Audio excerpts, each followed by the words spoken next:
Yeah, is that real? These nuts, shit to one, hardcore, survival of the fittest. Yeah. Es ist Crime Talk, ich und Shitzo sind Shitzo. Gib mir das Mikro, ich schieß los. Rapper wollen flown, doch diese Recos sind ziellos. Ich nehm den Hammerschlag und zieh's tot. Komm in den Ring, wir verteilen Punches so wie Klitschko. Ich chill mit Shitzo im Ritz-Hotel, während deine Bitch an unseren Dicks blaut wie Whistle Champs. Diese zwei sind zu krass, du willst was Zeit machen, Spaß. Ich kann deinen Arsch ausbreiten, bis ein Reifen reinpasst.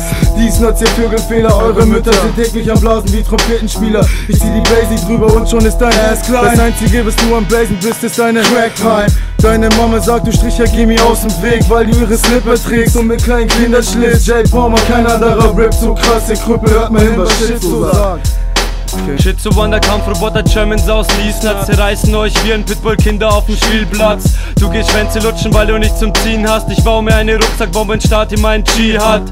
Du stehst von mir mit Butterfly, Training, Gas und Schlagstock. Doch ich bin der Kerl, der dich so hart boxt. Deine Mami ist so fett, du Sohn eines Walross. Ich verkaufe Spitzenzeug und du verkaufst dein Arschloch. Ich hau dir deine Fresse ein, bis du Mädchen Bäche weint. Für mich bist du leichte Beute, wie ein Tier, das Schwäche zeigt. Jeder zweite Waldorfschüler rappt nur noch von Jay und Sweet. Doch ihr habt noch nichts gesehen, wir waren bei den KBCs. Aber nicht von Crack Rocks, weil ich nicht mit Drake-Box. Das einzige, womit du dealst, sind Plastikcards von Matchbox. Du drohst mir mit Boys, die haben Bushido-Frisuren. Doch dein einziger Freund ist deine He-Man-Figur.